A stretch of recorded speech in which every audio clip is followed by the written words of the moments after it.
Okay guys, we're here at the joiner. As you can see, I have some rough cut lumber.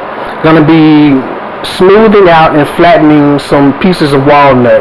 Gonna basically run it through the machine, and this is gonna give me that dead smooth flat surface that I need for making a cutting board.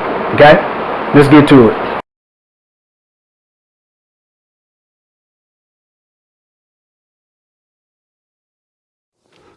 Don't worry, for the sake of this video, I'll go ahead and speed up the process.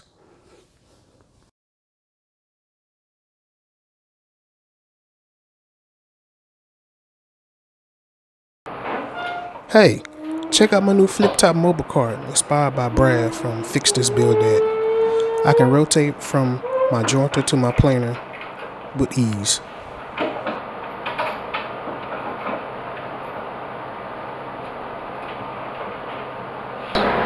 We've now surfaced two sides of our wood. We have a flat surface here and a flat surface here.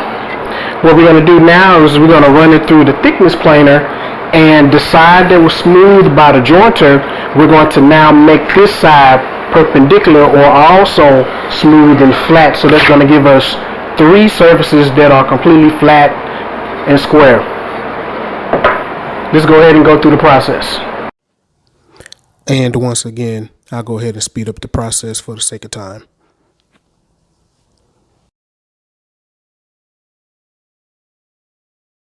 Okay guys, and just like that, we're done. As you can see, we now have three flat smooth surfaces to begin working on the cutting board. Remember, we started out with the joiner, we smoothed out the bottom section, we went perpendicular and smoothed out one of the side edges, and then we ran it through the thickness planer, which gave us a completely flat smooth board. So now the next thing is to take it over to the table saw. We can cut it down to our final measurements, and any part that's left over we can just dispose of that. So we're going to go ahead and get started with that next. Stay tuned for more.